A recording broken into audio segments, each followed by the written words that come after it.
Hello, good morning. Welcome to the Sunday Supplement. Coming up on today's show, North London is ours, but why did Arsenal's victory over Tottenham seem to mean so much to them this time? Manchester City, they won their 16th game in a row yesterday, but are the Premier League leaders getting the attention their performances deserve? And West Brom, they've got a decision to make after Tony Pulis admits he's facing the sack following their 4-0 defeat against Chelsea yesterday. Some straightforward signings for us this morning. Martin Samuel is the chief sports writer at the Mail. Matt Dunn is a sports reporter with the Daily Express. John Cross is the chief football writer with the Daily Mirror. Morning to you guys. Good to see you as ever. Don't forget you can tweet the show at Sunday Sup. The best will appear on your screen over the next 90 minutes. OK, let's have a look at what's in the papers. A lot of different decisions this morning from sports editors. The Sunday Express, they go with the North London derby. Stay here and fight. That's Wenger's message to Mesut Ozil and Alexis Sanchez after they masterminded the North London derby. The victory for Arsenal yesterday over their rivals. Tottenham love, though, it won't be enough to keep them. It's all about the money and the ambitions, says Arsene Wenger after that 2-0 victory. What about Manchester United? Good win for them. They beat Newcastle 4-1. It's Flair of the Pog back with a new haircut. But it's the same old story. Set one up. He scored yesterday in that 4-1 win. And Mourinho wants to solve Manchester United's left-back problems. He wants to sign Danny Rose from Tottenham. Would that mean Luke Shaw going the other way? I suspect it probably will be. Sunday people, the old Pog new tricks. What about this story, though? Dragon Thierry. Chris Coleman, of course, the new Sunderland manager. Will he be replaced by the former Arsenal striker and Belgium's assistant manager to Roberto Martinez? They want Thierry Henry, according to Neil Moxley. One manager on his way out, we think. Certainly the Star do. Tony Pulis on his way out, according to them this morning. Lost 4-0 at the Hawthorns yesterday. Back page, Nick Harris on the Mail on Sunday. Important story, this one. The World Cup square twist in the Russian doping scandal. The insinuations are that their players are at it as well, not just their athletes. That's Nick Harris' story in the Mail on Sunday this morning. Man City. They did play yesterday. I was there. They won 2-0 against Leicester.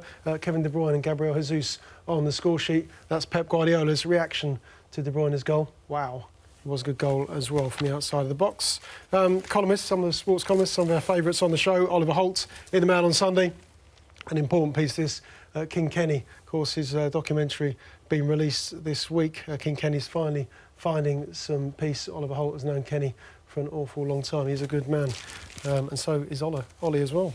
Andy Dunn, Everton, they're desperate for some silver polish. Marco Silva, of course, the world's most wanted manager as things stand.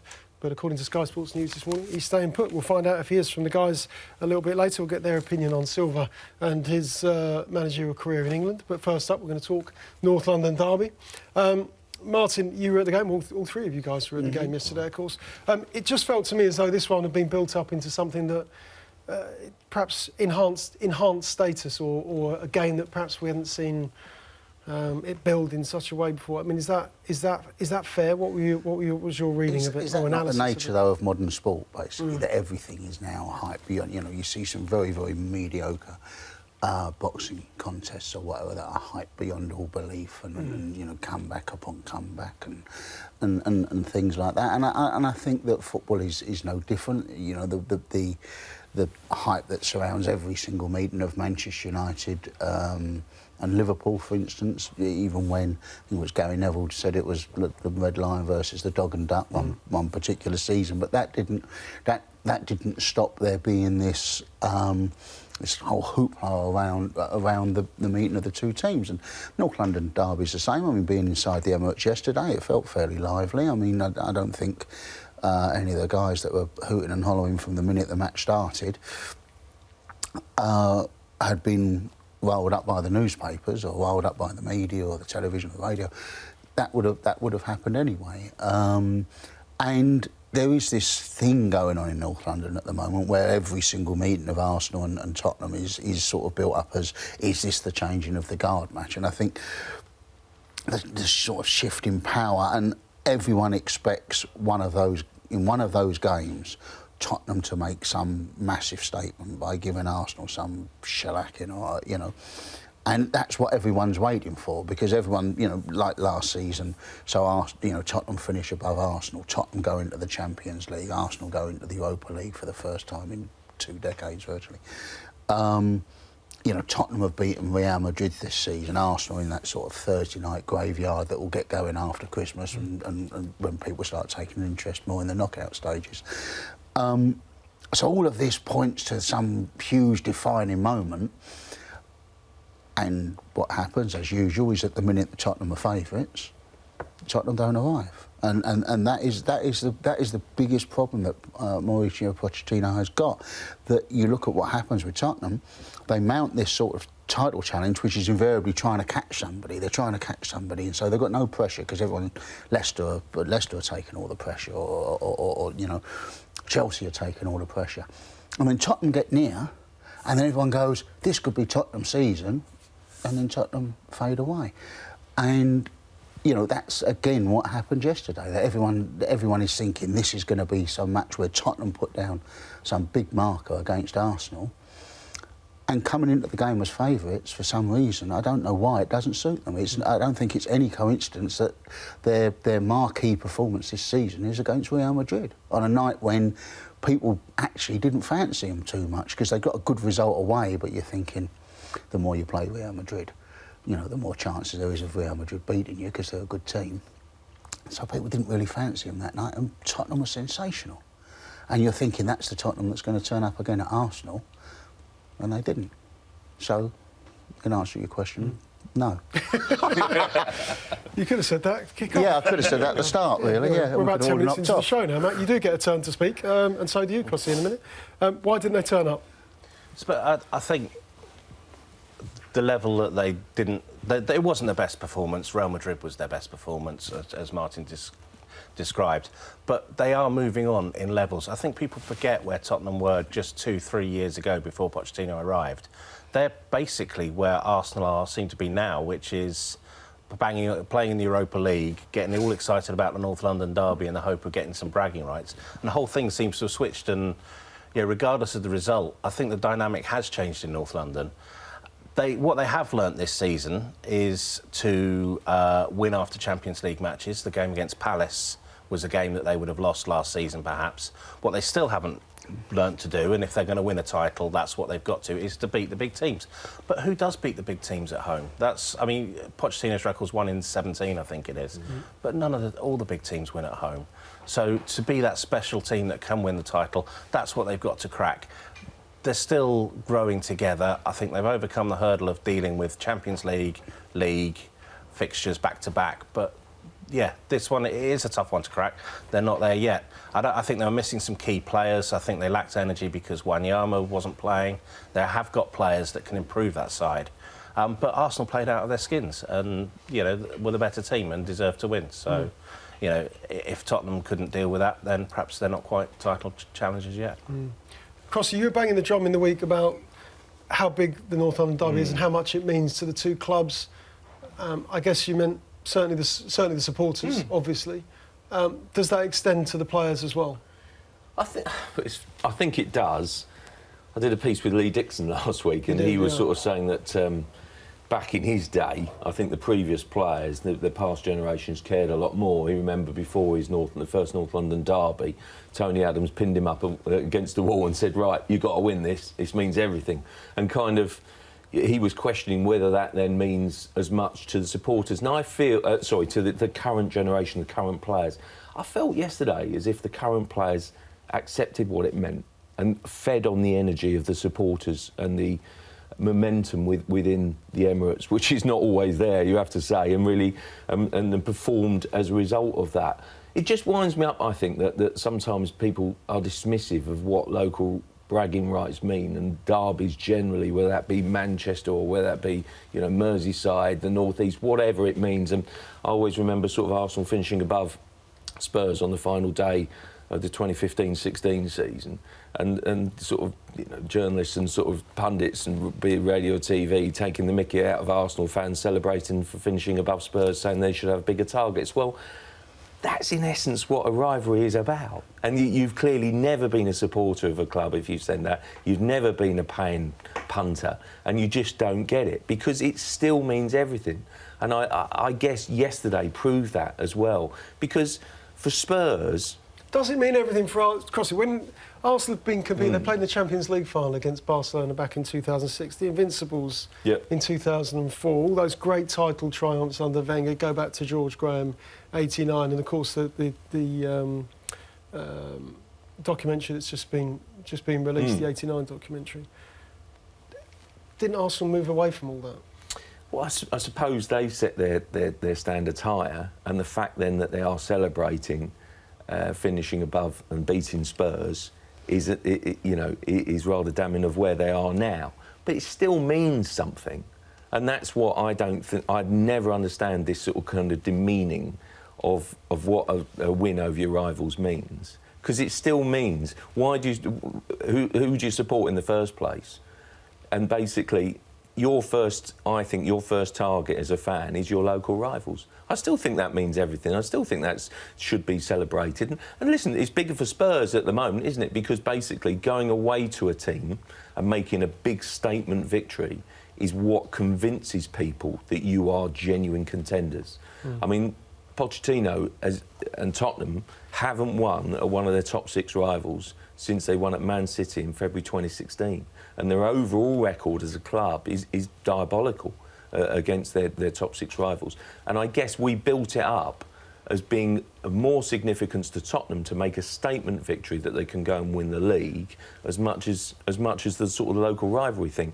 But Arsenal fans enjoyed it yesterday simply because everyone that I think has been building up Tottenham, and rightly so, Pochettino has done a wonderful job and has closed the gap.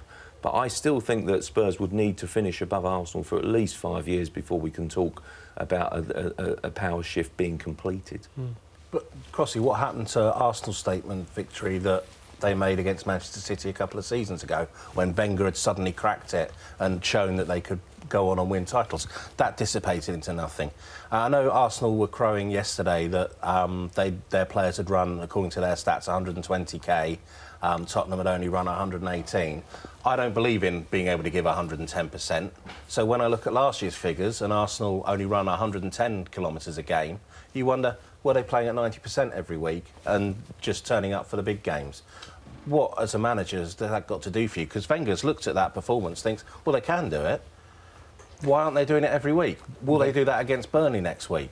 They did it against Everton last month. They do it occasionally, sporadically.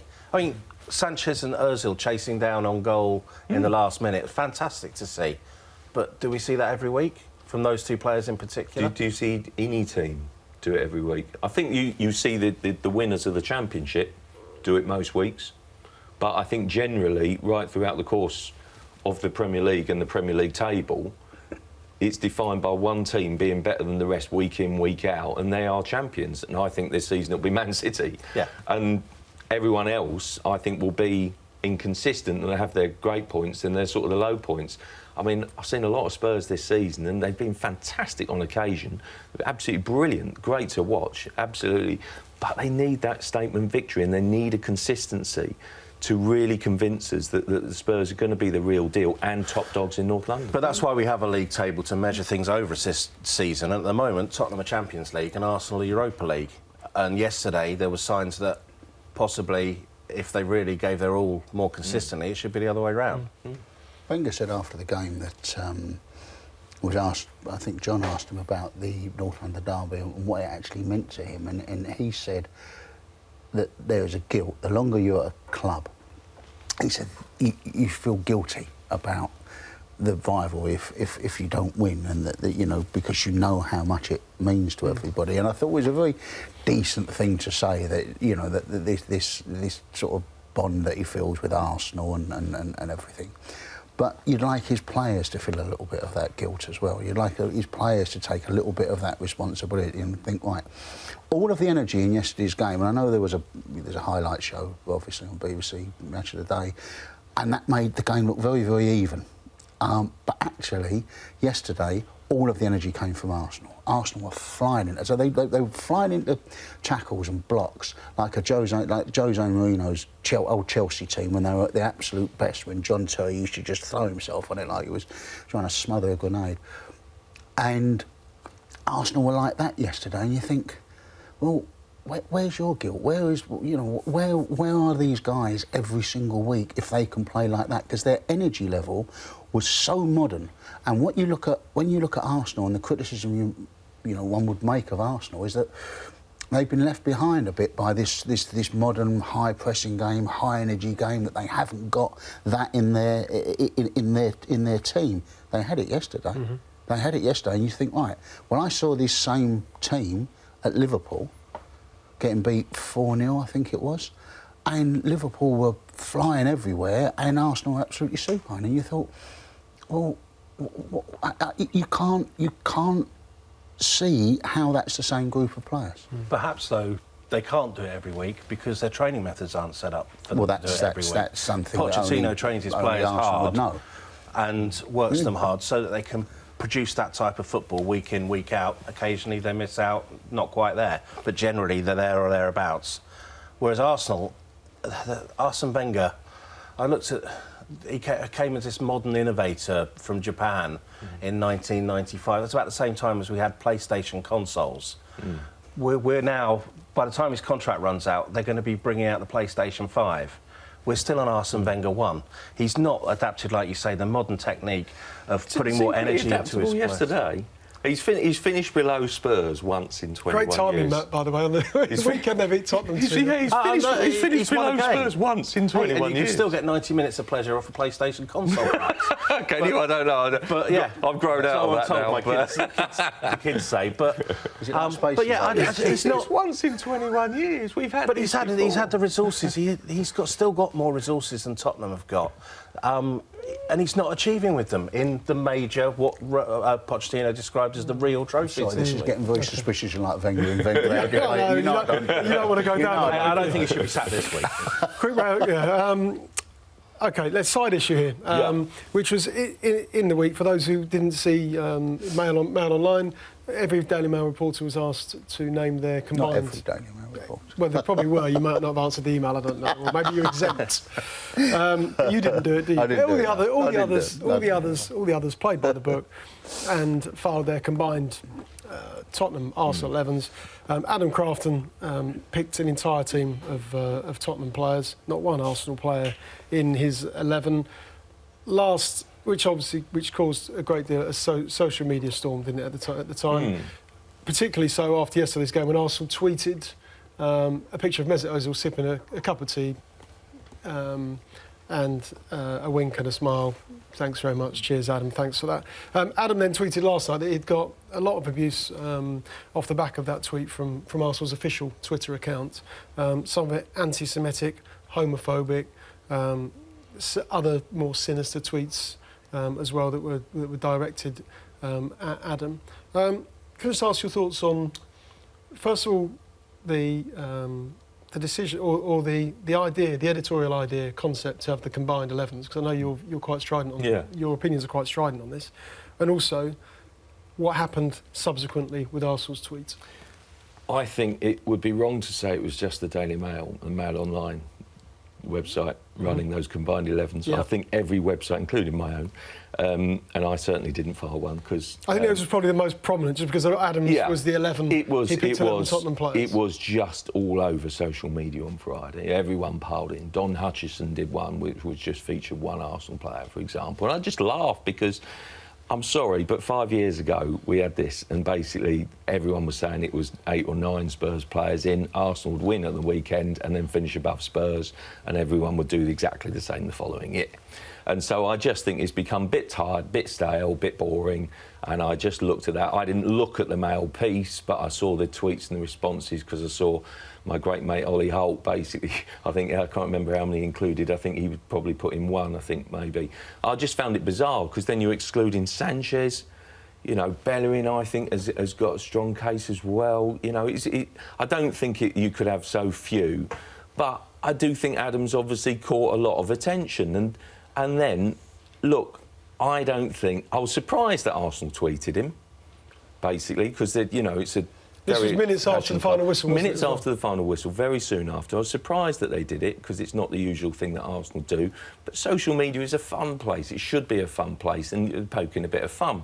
I've never had a great deal of fun in there. No, I know what you mean, and I'll come on to that, because basically, I don't think then that people should then blame Arsenal for the abuse that followed.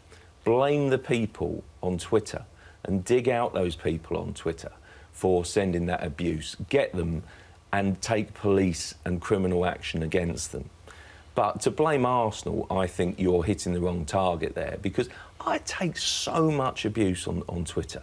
And these days, because of, you know, I had years of it, it's all almost water off a duck's back. It used to really affect me and stuff, and I have reported it, and to my mind, Twitter do very little about it, and the authorities do little about it.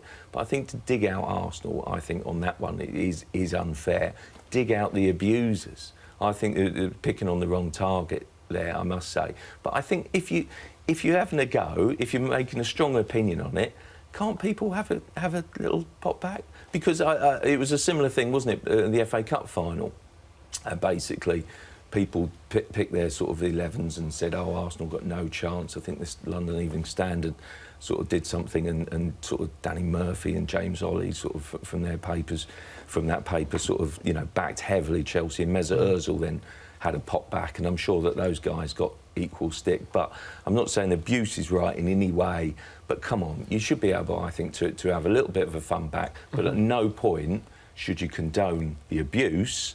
But I don't think you should criticise the football club. But all that happens in the end is that the debate will be closed down, because it would have been very, very easy if you actually read Adam's piece. And Adam, in my opinion, is the best young journalist in the country, sports writer in the country. I think he's fantastic, Adam. And he actually started, when he wrote that team, he started the piece he wrote, only a couple of paragraphs, really, a couple of paragraphs and then the team. And he said, I didn't start off to be controversial. So I know that feeling when you start off and you're writing something down and you think, you know, and you've got no plan to be controversial. The easiest thing for him to do would have, when he'd actually made this list, which is what he honestly thought, and it's worked out 11-0, to sit there and think, oh yeah, I've got to find an Arsenal player, or whatever, so I'll cross him out and I'll put Sanchez in. But because there were a lot of 10-1s in there. There were 8-3s, 9-2s. The most Arsenal players that got in there in any one that I saw was 3. That was the most Arsenal players. So he's not a million miles away from the rest of opinion anyway.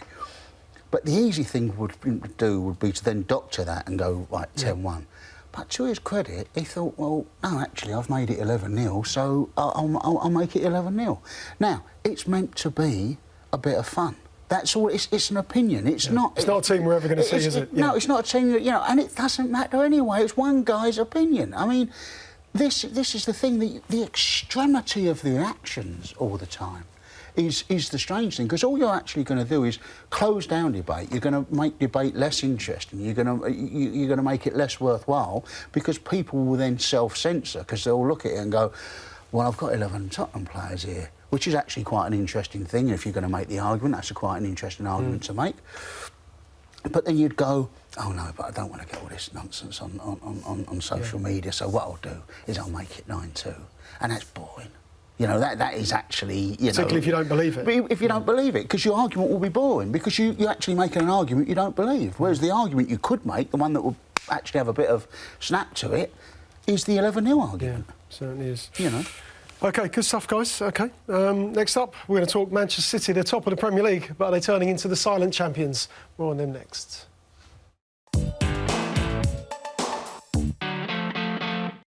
OK, I'm thumbing through the papers this morning looking for evidence of Man City's 2-0 win against Leicester, and I was at the game yesterday, barely a mention of them. John Stone's out for 6 weeks with a hamstring injury.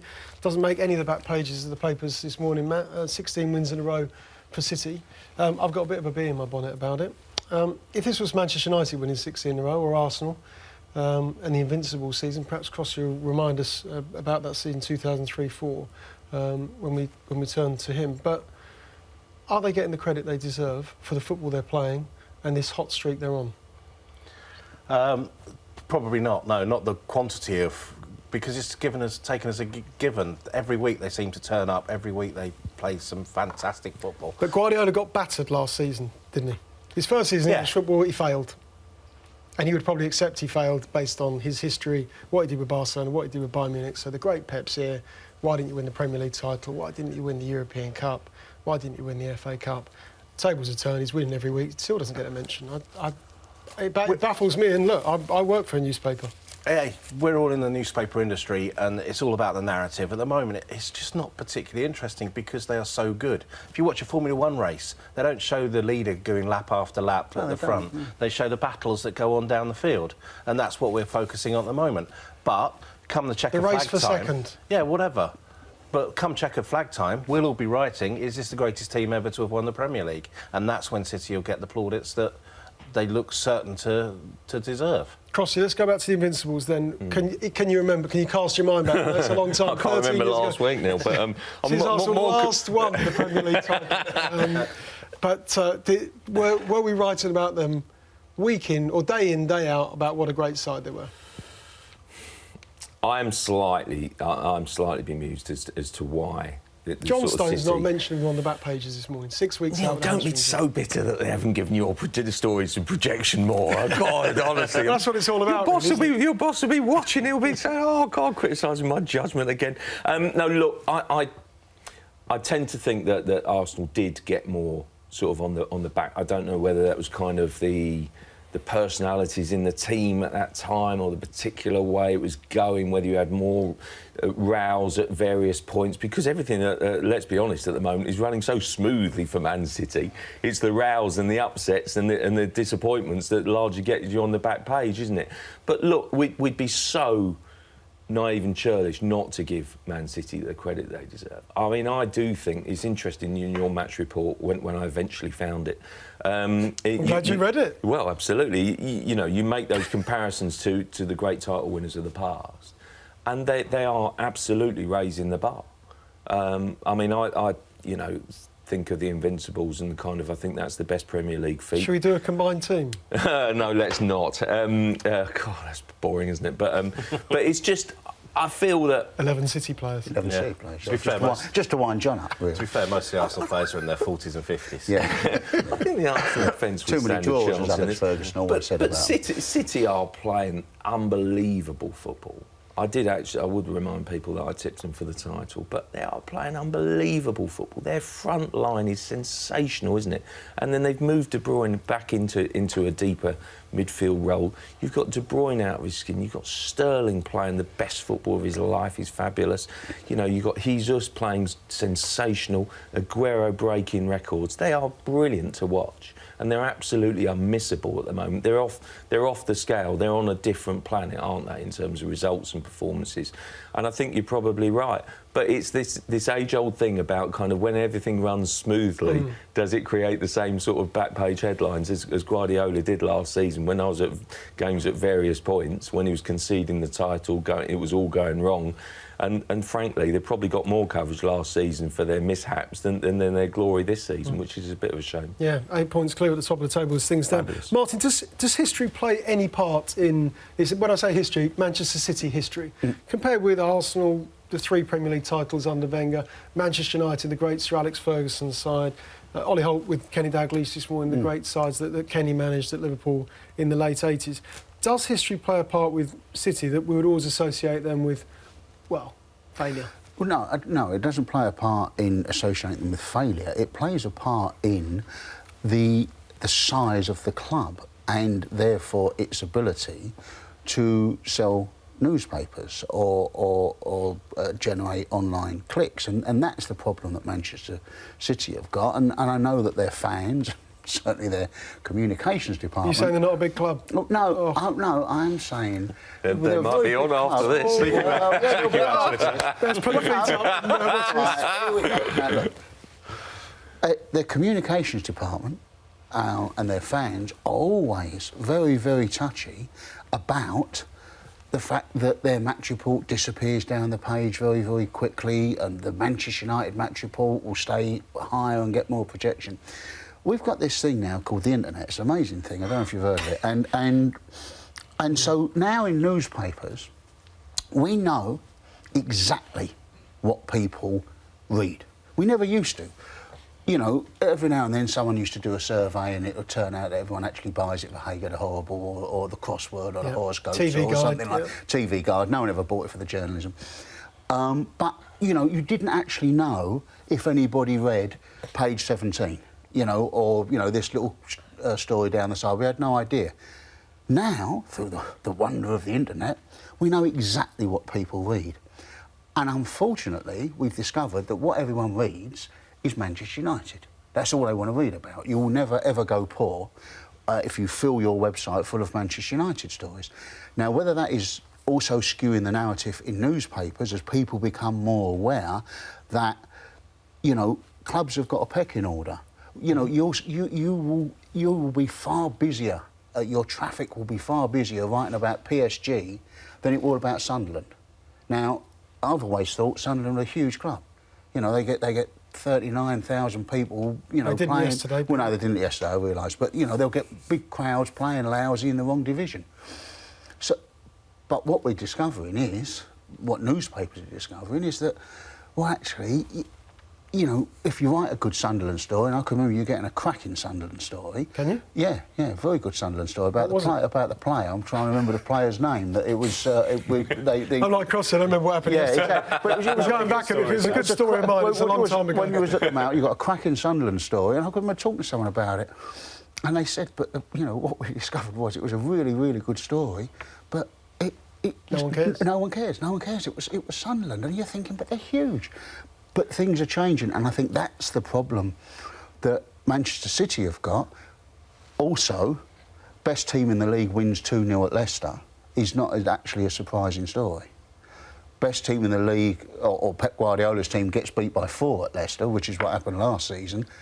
Now that's a surprising story. There used to be a sign up at the Sun. News is anything that makes the reader say gee whiz.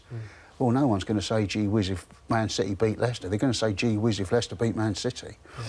So that's the problem as well. At the moment, what they're doing is what you expect them to do every week, which is go out and beat a team that they're much, much better than. When did you work at the Sun? Because I haven't heard anyone say gee whiz in about No, this years? was in the old days, mate. This was in the old days. This is 20 years, this is 25 years ago now, mate. Yeah, OK. Yeah. I think the Sunderland story, was it about a player that hadn't been it was. FIFA registered in That's time, right. but Yeah, still it played was- for it was- Sunderland it was- and shouldn't yeah, have done? it was an illegal... But they got away with it. They got away with it. They got away with it. Yeah, because no one read it. That's the It problem. was some way down the mountain, yeah. OK. We think they're going to go on to be champions, but can Manchester United challenge them? Big result for them yesterday against Newcastle. Pogba back, Ibrahimovic back with his spectacular overhead. Didn't go in, but look, it's the Ibrahimovic that we know and love and cherish. Can they make a challenge? It's his spectacular quotes, isn't it? Recovery of a lion. I mean, talk about the main man. It's just there you go. Thinking time in the car always helps. In Yeah, lions, so doesn't he stood it? on the M25 waiting for the puncture to be mended. Yeah, well, you made it. You got here. I hope that's a good thing. Do you want to explain what happened this morning? Well, you invited me to a breakfast blowout, and I didn't think you meant stood on the hard shoulder. Yes, no. We rescued you, didn't we? You did rescue, yes. A second car was sent, and now I'm here. I'll answer your question, which is that they've brightened the place up instantly. Jose almost had a smile on his face. Well, thank you very much. Pogba, the pair of them, they're such big characters, but unfortunately I think the gap's already too big. And I think they're going to be the one team that can challenge City, but I don't think it'll be very closely. You don't? No, I think it's like, say, City are rolling out victories like nobody's business, and I don't think they'll slip up enough to give them a sense of a chance. If Pep Guardiola were Kevin Keegan, maybe, but sadly he's not. Yeah, it's a slightly different constitution, isn't he? Let's talk about one of the issues that flared up in the week. This Phil Jones and Mourinho's comments, the Dr. Needles, the 6 injections that he had, that Phil Jones had before the England game against Brazil at Wembley earlier in the week. Of course, he came off injured. Mourinho's had his say on it, said that in a friendly match he's never known anything like it. And Mourinho said, I don't always play by the rules, but on this occasion I'm staggered. What's your view on it, Crossy? Well, it was quite interesting. He also said in there, he said maybe I'm a naive as a manager, perhaps, and other managers are sort of are smarter, and kind of the suggestion was that other managers have got their players pulled out. Well, actually, if you look at it, Phil Jones, the last round of World Cup qualifiers in October, Phil Jones pulled out and then played in Man United's next game against Liverpool. So come on, Jose, let's be fair and balanced here. It's 6 injections, but in one procedure, if you like. I must say I'm surprised that Phil Jones, I mean, that was apparently a long-standing calf issue. Well, Phil Jones came off the game very early, didn't he, in sort of 20-odd minutes. And when he went off, he was laid stricken on the Wembley turf to reveal a remarkably big, strapping on a thigh injury as well. And you think, well, this is the guy that sort of did the Sunday newspapers an interview the previous week saying that he wasn't injury prone, and there he is, massive strapping on his thigh and having had 6 injections and a calf. Well, you know, good luck with that, Phil. But he's proving to be a really good player, but I can understand on this one where Jose Mourinho is coming from. I mean, I gather that there was dialogue between the two parties and he was cleared to play. Phil Jones, he obviously wanted to play with the World Cup coming up, because I think if he continues to play for England, then he'll play and start in the World Cup. He's in really good form. I think it's hard to argue against Mourinho at this point in time when you see, for example, 3 Spurs players pull out, 2 City players pull out.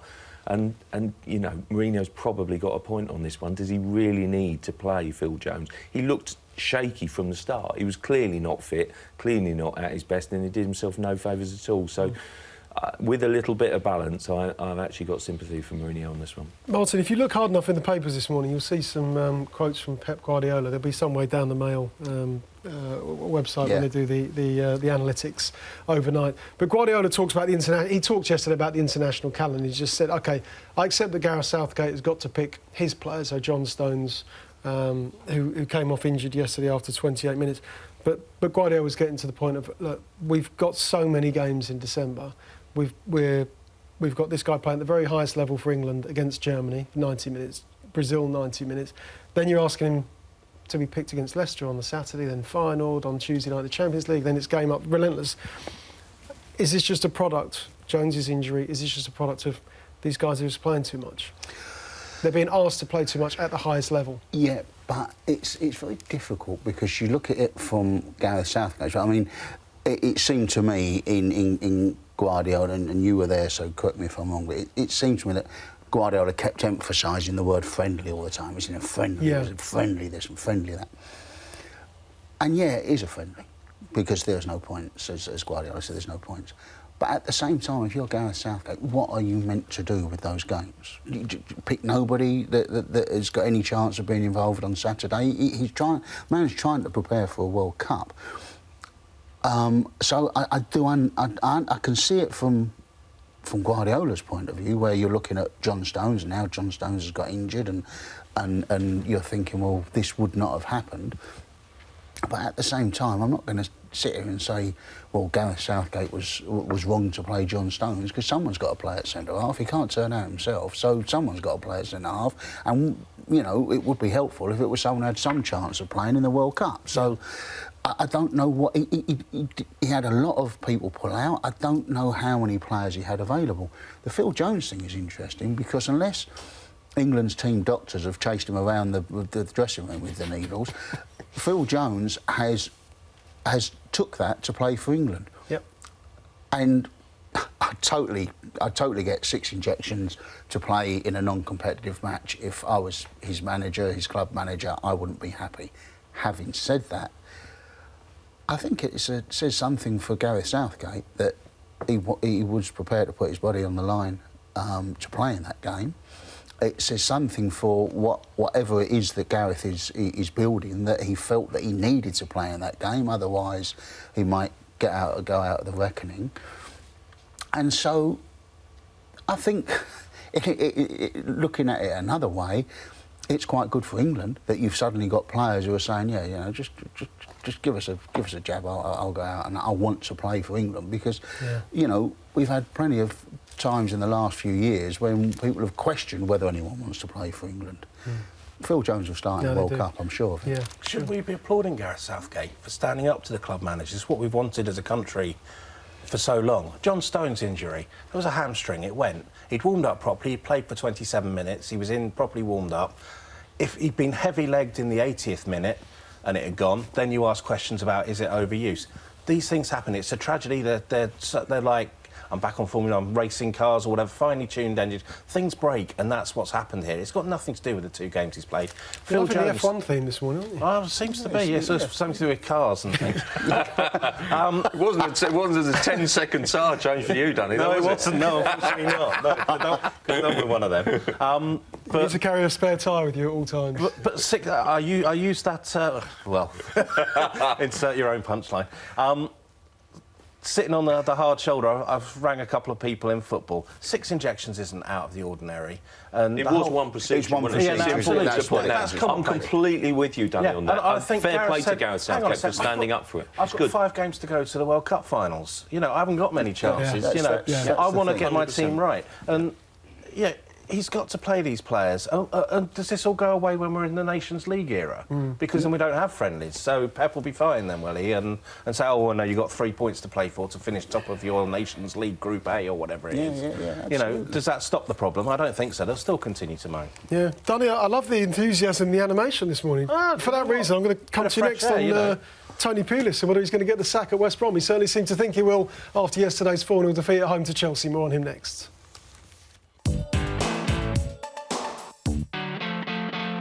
Welcome back with us this morning, Martin Samuel, Matt Dunn and John Cross. Let's just remind you what's in the papers this morning. Back page of the Sunday Express, stay here and fight. That's Arsene Wenger's message to Mesut Ozil and Alexis Sanchez after their North London derby victory over Tottenham at the Emirates yesterday. Manchester United, big win for them.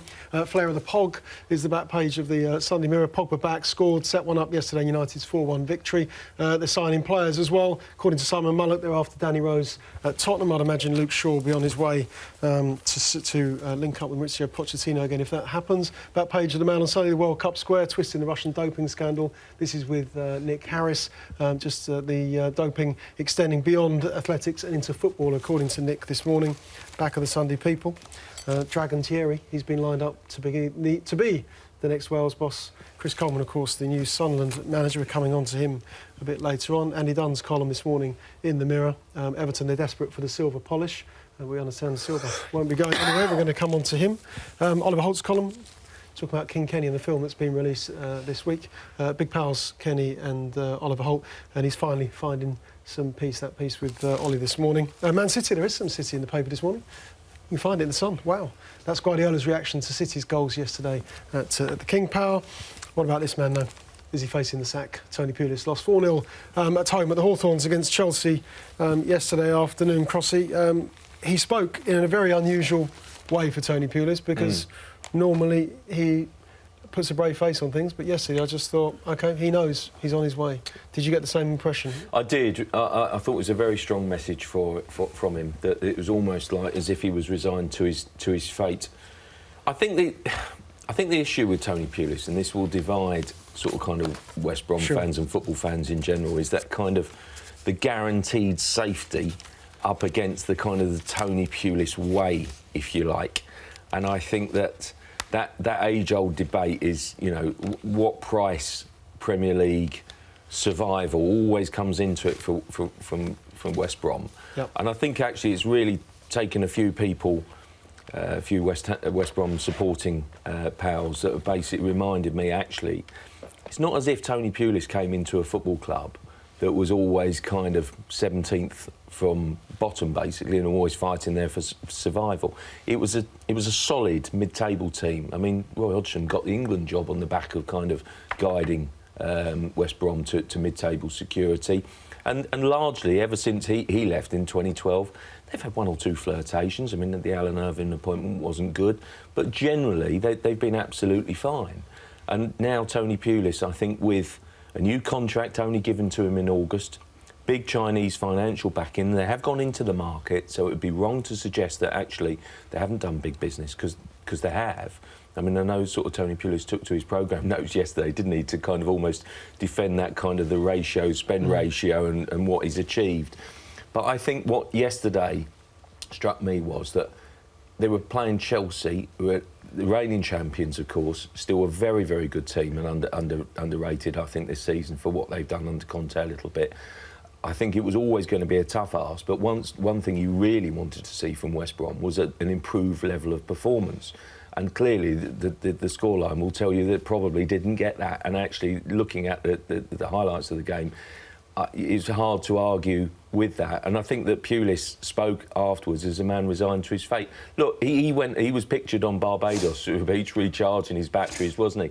And, you know, he gave the players a week off as well to kind of, you know, those who weren't on international duty to go and recharge their batteries. And they only sort of had to report back on the sort of the Monday afternoon to facilitate them coming back from their holidays on the Monday to go and train. And I guess he wanted to get a refreshed bunch of players, try something different to break the sort of the cycle and get a result. And I actually think that really that result has probably left Pulis fearing the worst, and that came across in his press conference. I think he's a brilliant Premier League manager, but in recent times, history tells us that he's got a short shelf life because he does a job, keeps them up, and moves on. And I think West Brom at the moment are aiming for higher things than that. Stick or twist, Dunny?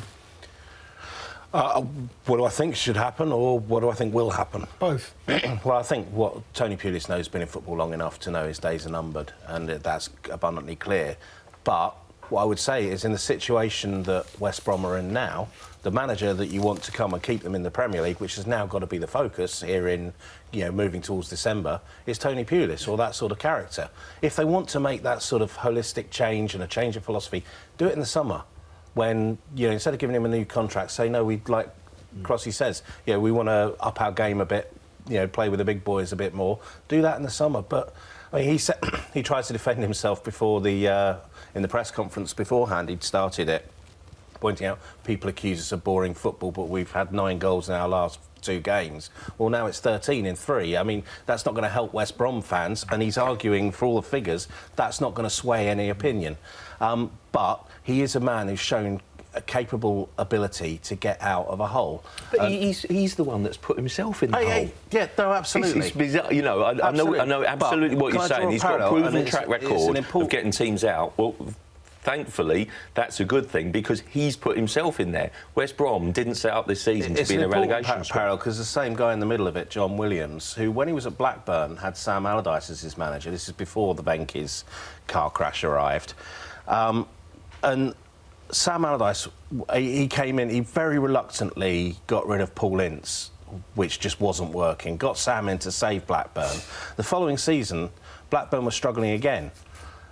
And he stuck with Allardyce because he knew, having got into that situation, Allardyce was the man to get them out. In the same way, Pulis, having got them into that situation, he's the man to get them out. Beyond that, when you've got new owners coming in and you think, no, we fancy something different, you make your decision to get rid of the unfashionable manager, bring somebody in, and then, it might go, look where Blackburn are now.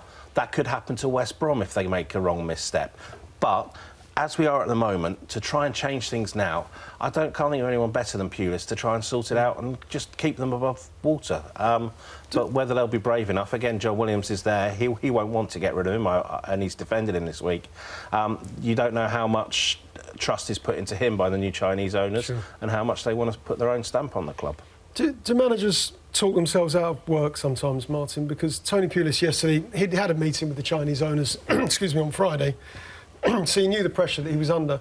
Paul Clement, after Swansea's defeat yesterday, started talking, said, well, if they find someone better than me, if there's someone out there better than me, then, who knows, maybe I'd understand. But that sort of talk is unusual when things are going well, isn't it? You wouldn't normally bring that into a press conference yourself. Yeah. But yesterday, with another defeat, Paul Clement's clearly asked about his future, said, well, if they find someone better than me, well, who knows? Straight after the game as well, and the guys have lost, and so they're going to be fed up, maudlin.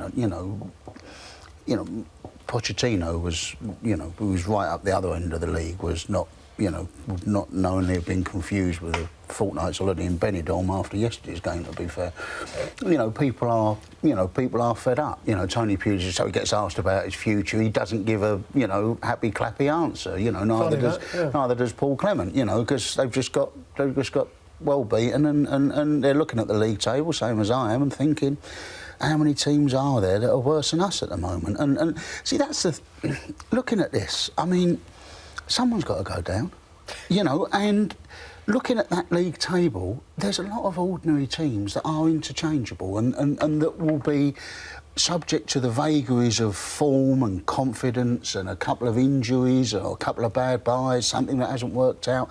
There's not that much between. I mean, you're looking at, so say Brighton are having a fantastic season. Would anyone seriously say to you that next season we can guarantee that Brighton will be all right? No, of course not, because, that's the nature of the beast. West Brom are in that bracket. I know, but can you give the fans might like to think that we are a secure mid-table team, but they're not. They're West Brom. So they are susceptible to 2 or 3 bits of bad luck going against them, and suddenly you're in it. But can you give yourself a better chance? That would be the West Brom. That would be the argument of West Brom fans probably at the moment. Is no one's guaranteed to stay up, and you can't say Brighton will stay up next season or West Brom, whoever. But can you give yourself a better chance? And he's giving yourself a better chance sacking Tony Pulis. See, look, I think we might have had this conversation the last time. The instant reaction to being in the bottom 3 or 4 or 5 didn't used to be you just sack the manager. You know, the instant reaction to relegation wasn't that you sacked the manager. You talked about West Ham. We talked about West Ham and John Lyall and keeping faith with John Lyall. We talked about Sean Dyche at Burnley, and they went down and they looked at it and thought, well, actually, our manager's a good manager. Who are we going to get that's better? And that's all I would say with West Brom at the moment. Is there, I totally agree with Matt's point that if Charlie Farnsworth was in charge of West Brom and it was going very badly, I'd say, I tell you what we need. We need a guy like Tony Pulis to get us to pull us out of this. One of these fellas that never gets relegated. Yeah. Because if you were West Brom and you were looking at it and thinking, who do we need to succeed Tony Pulis, you'd go, well, Sam Allardyce doesn't get relegated. We'll get Sam Allardyce in. So what's your difference? What is your difference? They're very similar sort of guys. They will come in, they will organise a team, they'll try and get it to do a job. Look, I can, the way that modern football is, I can easily see that Tony Pulis is out of work this week. Whether that means things improve, I'm not, Pepe Mel, remember Pepe Mel? He was West Brom and stuff. There's no great guarantee out there. No, sure. OK, there are no guarantees. What about the guarantees in the Championship? Sunderland, they're still bottom of the table after their draw yesterday against Millwall. They just appointed the Wales manager, Chris Coleman. Can he save them? More on him next.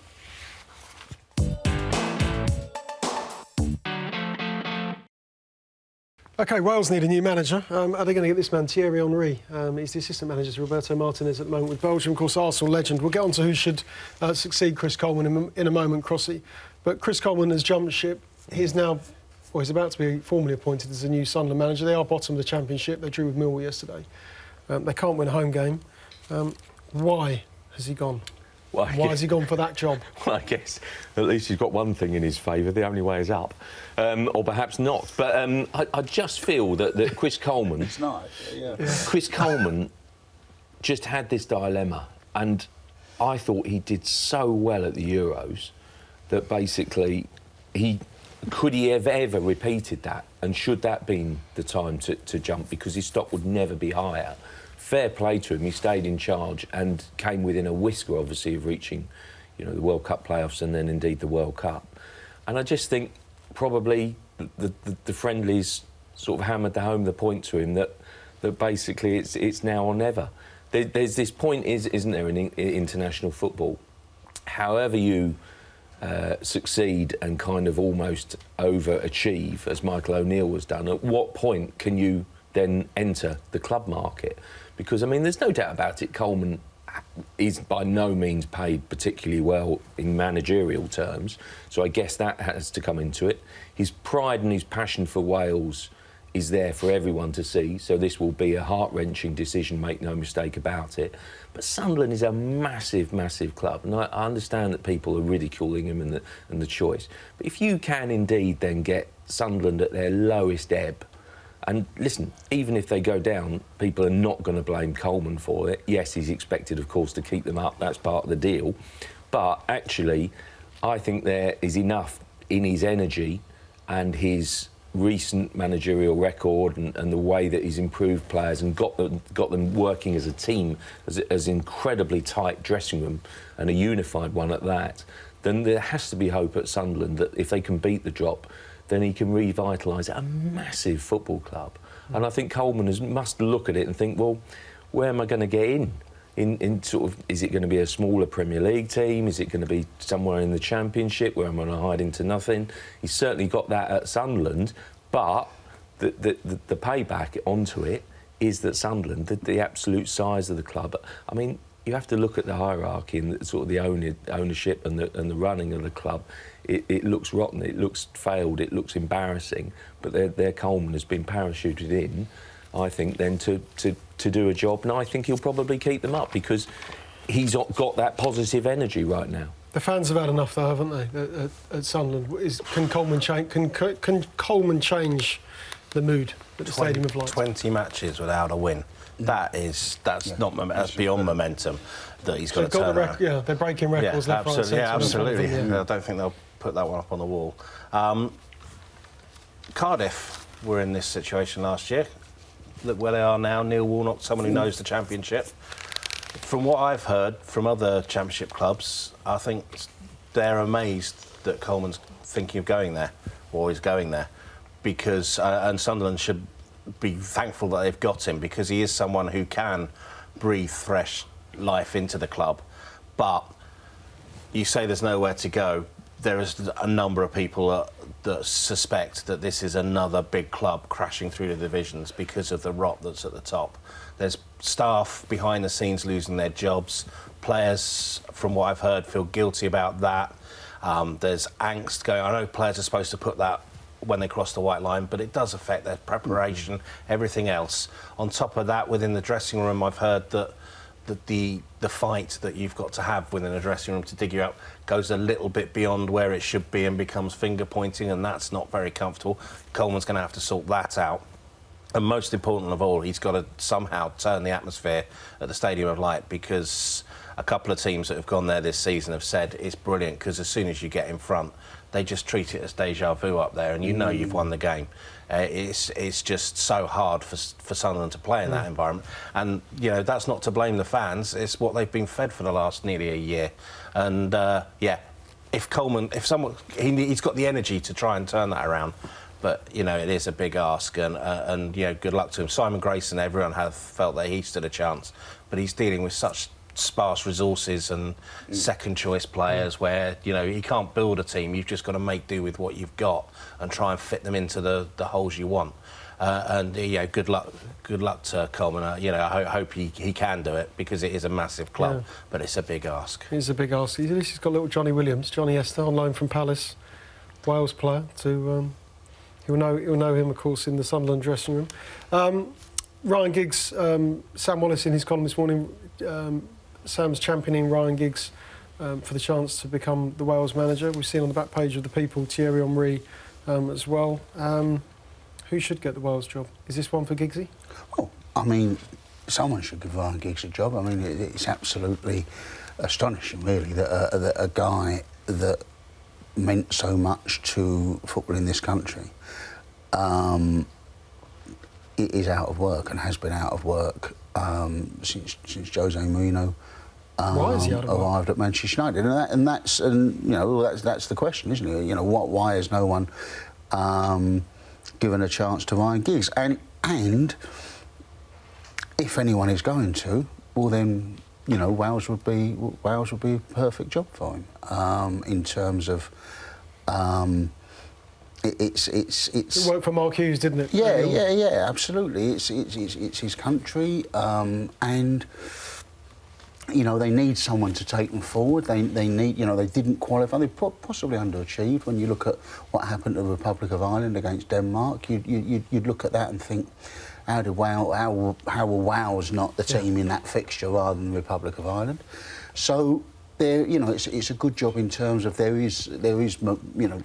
There's stuff to build on there, basically. There is, you know, as John was talking about going up. Well, you can, you know, they didn't get into the playoffs, so you can improve on that. The next tournament is European Championships, where half of Europe qualify for it anyway, so that's an easier way to ease yourself into the job than going straight into World Cup qualification. So there's a lot of positives there, and the main one is I'd like to see Ryan Giggs in football. Yeah, he should be, certainly. Had a stellar playing career with Manchester United, and of course with Wales, could become the next Wales manager to succeed Chris Coleman. OK, next up, who's going to succeed Ronald Koeman at Everton? Is it going to be Marco Silva? We'll tell you next.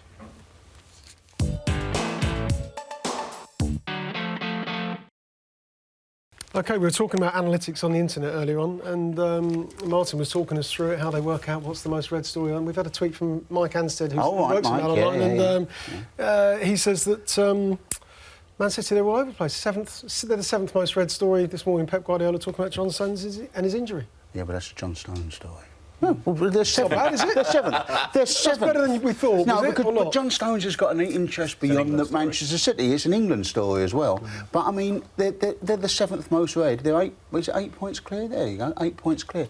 Seventh most read story. That's what I mean. If Manchester United were 8 points clear, they would not be the seventh most read story. They'd be, right, OK. You know, that... Look, I tell you what... Have we found out what his tattoo's all about? That would be the most read story, wouldn't it? As soon as we find out about that. Manchester City...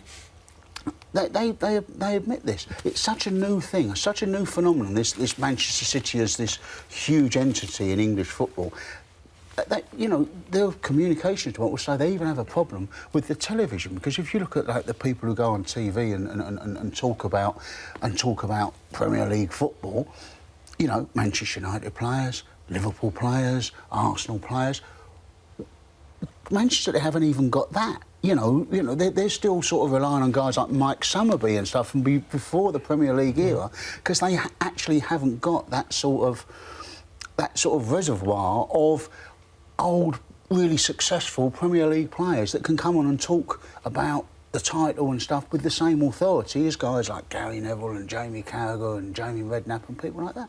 So it's not just newspapers. You are to some extent a hostage to your history. What about the Everton history? How much of a sway will that be for Marco Silva, Crossy? I don't know where they are on the most read on the Mail Online. I mean, Mike Ansted will no doubt tweet me.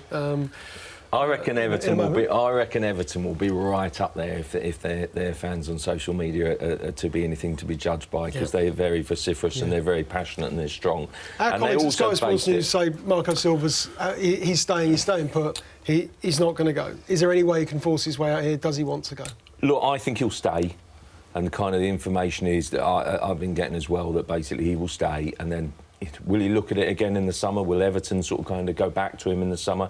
Well, that's another issue. I guess, bearing in mind the history and the tantalising sort of kind of potential of Everton is the reason that basically Marco Silva has perhaps had his head turned by Everton's interest, because, you know, at Watford, where can he go? Without doubt, Marco Silva is an outstanding and very exciting young manager. I do tend to think we are getting slightly carried away here, because he took over at Hull last season in the January to a little bit of a fanfare. Well, who's this guy? Well, he'd done a good job previously at Olympiacos, hadn't he? And then he went to Hull. They were 3 points adrift of safety. When they went down, failing during his reign to gain a single away win during that time at Hull City. Yes, they improved a little bit and the results tell you they improved, but they went down 6 points adrift of safety. They went down with a whimper. And now here we are, not even halfway into the Premier League campaign, and Everton are going for a manager who I think should take 2 or 3 seasons at Watford to prove just how good he is, and then go to a bigger club. I do think the kind of, myself included, because I bought into this halfway through last season thinking that Marco Silva was about to pull off a miracle and keep Hull up, but he didn't. It's been a lot of hype in the press and in the media about just how good he is and what an amazing manager he is, and that seems to have filtered into boardrooms up and down the country as to why this guy should be the next Everton manager, next Arsenal manager, whoever it might be, as if he is the next cab off the rank. We had that with Coleman Arsenal, didn't we? Well, exactly. It's the next Portuguese Portuguese genius, I should say, as you know, following on from Mourinho, whoever it might be, and this guy is fantastic, the next best thing. And the reality is that we should give him a little bit more time, I think, to prove himself or otherwise before he takes it over an absolute monster of a club, which is Goodison. Dunny, you're carrying the look of a man who's worried about whether his lift's going to turn up to take him home. Or whether he's got 4 wheels. There, I was going to say. The problems you had getting here this morning, I'm getting a little bit concerned. Absolutely, no. I think I should be all right on the way back. Touch wood. Oh, there isn't any. There you go. I'm more anxious about the fact I'm about to agree with Crossy, which is this completely never happens, does it? No one likes to do it. Normally, try and avoid as much as I can. Phil Brown actually kept Hull up, but because he's called Phil Brown, and you know he's in Southend at the moment, and Sunderland won't even look at him when he virtually... Is this the Aladiccio argument? Well, actually, he's just learnt his but he's called Silva, and yeah, we do get excited about him. And I think the one thing I would say about it, in terms of his judgment, is Silva has clearly seen that he's got a project that he's building at Watford that he has some control over, and a chance to make the name that we hope he does do. You know, no one's rooting against him. Hopefully, he will establish himself and prove his credentials to be a top manager. But yeah, do it at Watford. Don't take the... It's desperation if you go to Everton now, because that is going to be a make or break job for someone at his stage of his career. Because if he goes there and it doesn't work for reasons that may be out of his control, then, you know, any goodwill that was built up rightly or wrongly is going to be dissipated completely. Do you get the time to build anything at Watford, though? Because they do go through managers. I mean, that regime, you know, the players may be permanent now, but the manager most certainly isn't. And, you know, you look at last season, and they had so many different nationalities and they had no real cohesion. And you know, you might look at Watford last season and think, well, actually, Mazzari, you know, he didn't do the worst job in the world. I mean, you know, they didn't go down. And at one stage, I think, we were about 3 or 4 weeks into the season. I think the day that he beat Manchester United, I think by then, he'd used something like 23 players or 26 players and 20 nationalities or something like that. And you thought, well, you know, this could, you know, he's doing a reasonable job here, because this is like usually a recipe for disaster. And he goes, and the guy before him went as well, and everyone, and you know, and so I can see why Silva might look at this and think, well, actually at Everton, I might get a chance to. They're not in a good place at the moment, but I might get a chance to build something. Whereas at Watford, if we end up coming 15th or 16th, is that me done? You know, and they just get another guy in, and this is how they operate. So, you know, the sort of loyalty thing or whatever, I can see why he might be looking at that and thinking this doesn't actually seem like the sort of club that, you know, you can stay loyal to, because they haven't got a real record of staying loyal to their coaches. But as Crossy said off air, let's at least see a full season of your work. Oh yeah, absolutely. We start, but the Everton job might not be there at the end of the season. But other jobs might be in the summer. Yeah, of course. That's the thing. He doesn't have to just jump for the first one that comes his way. I think wait till, you know, see this through, see where you end up, see just how good you are, and then have a look around at other opportunities that might be there. Yeah, OK. Quick word on David Moyes' first game in charge for West Ham as well. How's he going to get on? Yeah, best of luck with it. I think he'll keep them up. I mean, it's, you know what it is. They've built this. You know, it's almost like Kevin Costner's Field of Dreams. They've got this great big stadium, and they think, you know, build it all up and they will come. Yeah. Unfortunately, Kevin Costner's money goes no demand wages or transfer fees. Unfortunately, because players wanting to come to West Ham do, so they haven't got a good enough team yet to play in that stadium. Sure. He's got that's going to be hard. He's certainly got a big job on his hands. OK, that's all we've got time for this morning. Thanks very much to the guys. Thanks to Martin. Thanks to Dunny. Hope you get home safe and sound. Thanks to Crossy. Good to see you as ever. OK, thanks for all your tweets. We'll see you next week. Same time, same place, 9:30. We'll see you then. Bye-bye.